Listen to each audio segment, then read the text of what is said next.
मैं थाने पुलिस है मारो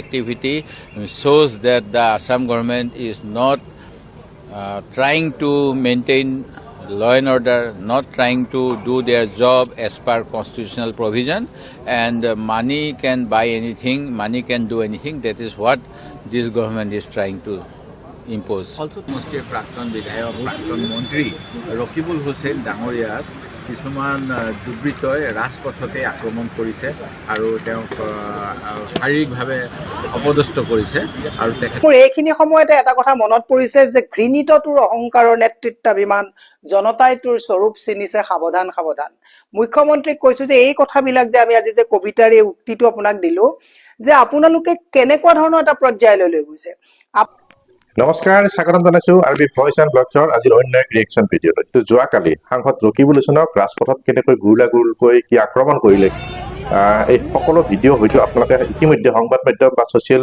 মিডিয়া যোগে দেখিবলৈ পাইছে তো এনেকুৱা এটা ঘটনা যেতিয়া ঘটি গ'ল তাৰ বিশেষ ব্যক্তিসকলে কেনেকুৱা কি প্ৰতিক্ৰিয়া কৰিছে সেই প্ৰতিক্ৰিয়াবোৰ জানিবলৈ চেষ্টা কৰিম আৰু বিশেষ কিছুমান ব্যক্তিয়ে কি কৰিছে ফেচবুক বা ছ'চিয়েল অন্য মিডিয়া যোগেও কি কৰিছে কিছুমান মন্তব্য প্ৰকাশ কৰিছে এই সকলোখিনি জনাৰ চেষ্টা কৰিম লগতে মই মোৰ প্ৰতিক্ৰিয়া জনাবলৈ চেষ্টা কৰিম লগতে জানিম আপোনাৰ প্ৰতিক্ৰিয়া তেনেহ'লে প্ৰথমতে আহক আমি সেই বিশেষ ব্যক্তিসকলে কি মন্তব্য কৰিছিল আৰু এনেকুৱা ধৰণৰ এটা ঘটনাৰ পিছত আপুনি বা মই বা আমি সৰ্বসাধাৰণে নিৰাপত্তাত ভুগিছে নেকি না সাংসদসকল নিৰাপত্তাত ভুগিছে তো এই সকলোখিনি জানিবলৈ চেষ্টা কৰাৰ পিছত মই মোৰ বক্তব্য আগবঢ়োৱাৰ চেষ্টা কৰিম তেনেহ'লে আহক আমি সেই বিশেষ বক্তব্যকেইটা চাই লওঁ সমষ্টিৰ প্ৰাক্তন বিধায়ক প্ৰাক্তন মন্ত্ৰী ৰকিবুল হুছেইন ডাঙৰীয়াক কিছুমান দুৰ্বৃত্তই ৰাজপথতে আক্ৰমণ কৰিছে আৰু তেওঁক শাৰীৰিকভাৱে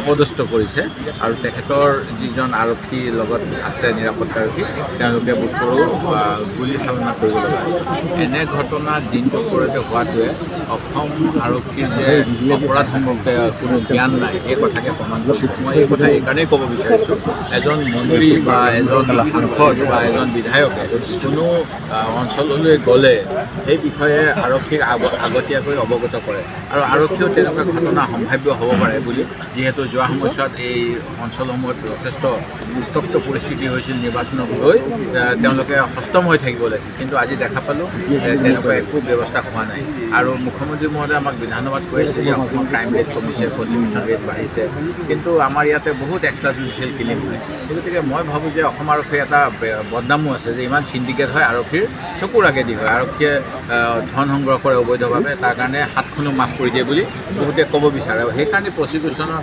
তদন্তবিলাকত আমাৰ কোৰ্টত গৈ পেলাই আৰক্ষী পৰাজয় হয় সেই গতিকে এনেকুৱা এটা ধাৰণা থকাৰ কাৰণে এছাম দুৰ্বৃত্তই যথেষ্ট নিজৰ মনোবল বৃদ্ধি পাইছিল সেই গতিকে আৰক্ষী আৰু সঁচাকৈ স্মাৰ্ট আৰক্ষী হ'ব লাগিব আৰু তেওঁলোকে ক্ৰাইম হ'লেই ৰাইজৰ পক্ষত থিয় হ'ব লাগিব জনসাধাৰণৰ পক্ষে ধনৰ পক্ষত থাকিলে এনেকুৱা ঘটনা ভৱিষ্যতে হ'ব পাৰে See, this is very unfortunate. The Chief Minister was today addressing his reply about the governor's address and he was claiming crime rate has decreased, conviction rate has gone up. And if such is the situation, how I can justify his claim when in open daylight in front of his personal security officers, the member of parliament from Dhuburi has been assaulted and attacked by a mob. And it is near the police station also, I believe, and police had prior intimation. As I know, all the members of parliament, when they tour different areas, they send the tour program to the police beforehand. So this is totally deterioration of law and order, and by shooting or by illegal fake encounter or extrajudicial killings, one cannot control crime.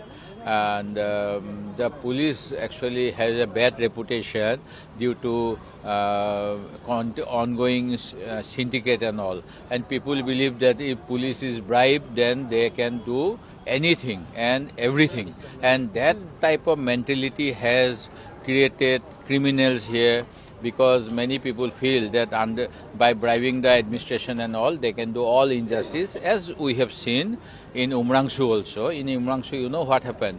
The Assam government, Assam Mineral Development Corporation do not have any license to operate any kind of mining activity. In spite of that, for the last 3 years, they have been collecting royalty, issuing permission for transport to the wife of CEM Dima Hasao, Konika Hojai. How can they justify? On one hand, they are collecting revenue, royalty and everything, and from a illegal operation. And this type of activity shows that the Assam government is not trying to maintain law and order, not trying to do their job as per constitutional provision, and money can buy anything, money can do anything. That is what this government is trying to impose.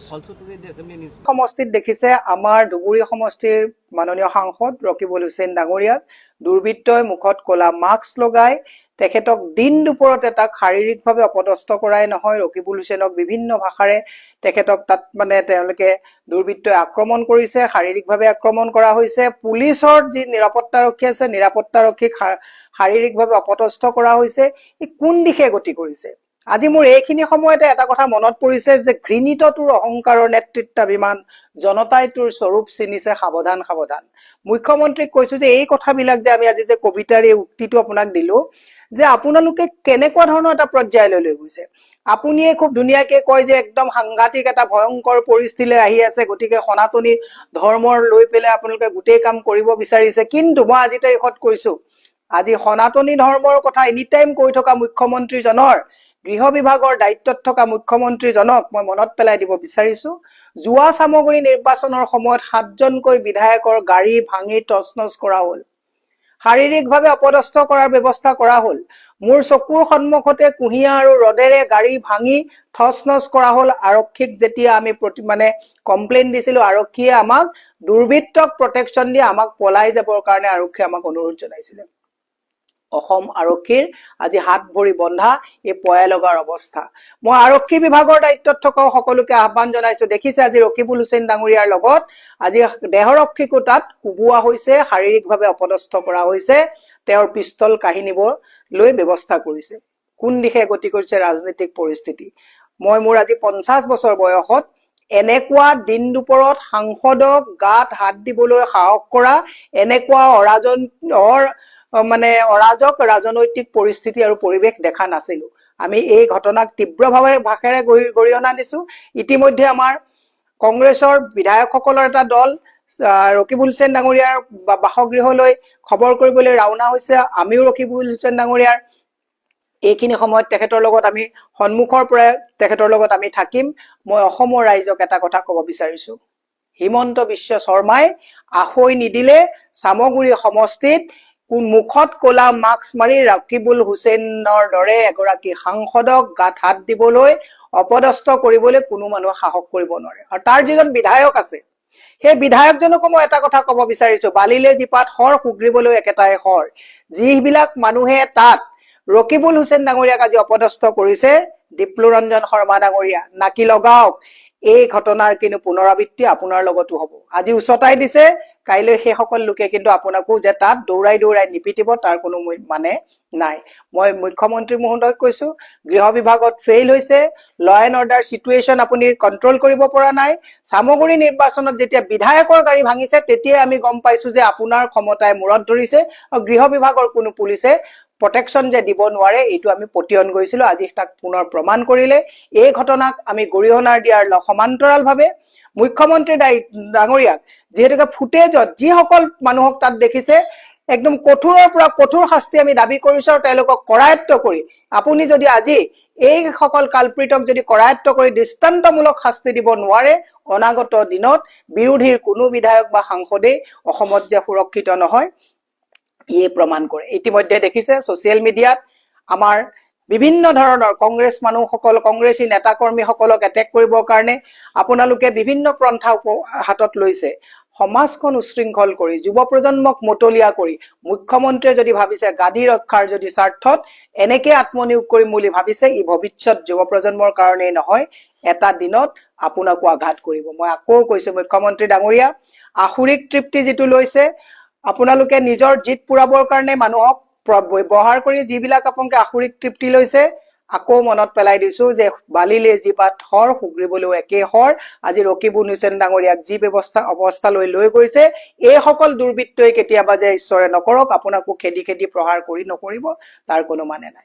সেয়ে কৈছো ৰাজনৈতিক সন্তুলনৰ প্ৰয়োজন আছে, ৰাজনৈতিক নিৰাপত্তা আৰু সুৰক্ষাৰ প্ৰয়োজন আছে, আৰু মানুহৰ মাজত যাতে এটা টলাৰেন্স আহে, ইনটলাৰেন্স যিটো হৈছে এই ইনটলাৰেন্স যাতে নাথাকে, তাৰ কাৰণে গৃহ বিভাগৰ দায়িত্বত থকা আৰক্ষীসকলক নিজৰ মানে দায়িত্ব পালন কৰিবৰ কাৰণে অনুৰোধ জনাইছো। কাৰণ আৰক্ষীৰ হাততো কিন্তু আজি দুৰ্বৃত্তই আৰক্ষীৰো মানে পিষ্টল কাঢ়ি নিবলগীয়া অৱস্থালৈকে এটা পৰিৱেশ কৰিছে।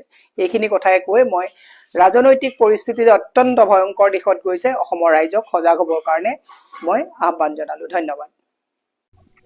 তো আৰু বহুতে বিভিন্ন ধৰণে হয়তো বক্তব্য দিছে, যিকেইটা মই পাৰো আপোনালোকৰ মাজলৈ লৈ আহিলো। আৰু ইয়াৰ পিছত মই ইয়াকে কম যে আমি আচলতে ৰকিবুল হুছেইন বাদ দিয়ক বা যিকোনো এজন সাংসদক যেতিয়া এনেকুৱাকৈ ৰাজপথত আক্ৰমণ কৰে, এয়া আমি গণতন্ত্ৰত আমি সুৰক্ষিত বুলি আমি ক'ব পাৰোনে? যদি তেখেতৰ কিবা ভুল হৈছে, কিবা হৈছে, সেয়া সাংবিধানিকভাৱে এজন জনপ্ৰতিনিধিক সাংবিধানিকভাৱে উচিত শাস্তি দিয়াৰ ব্যৱস্থা কৰিব লাগে, উচিত বিচাৰ হ'ব লাগে। এনেকুৱাকৈ ৰাজপথত নহয়। মই মোৰ যি দেখিলো বা যিখিনি গম পালো, এইখিনিৰ পৰা আপোনালোকে কি ভাবে? তো দোষ মানুহে কৰে, ইয়াৰ বাবে আমি যিহেতু আমাৰ ভাৰতবৰ্ষ এখন সাংবিধানিক দেশ, আমাৰ এখন সংবিধান আছে, সংবিধানৰ আওতাত থাকি সকলো কাম কৰা ভাল। আৰু এনেকুৱাকৈ কৰিলেহে দেশৰ সংবিধানৰ প্ৰতি আমাৰ যি মান সন্মান, যি আমি যেনেকুৱা ধৰণৰ সন্মান ৰক্ষা কৰিব লাগে, তেনেকুৱাকৈ ৰক্ষা কৰিব।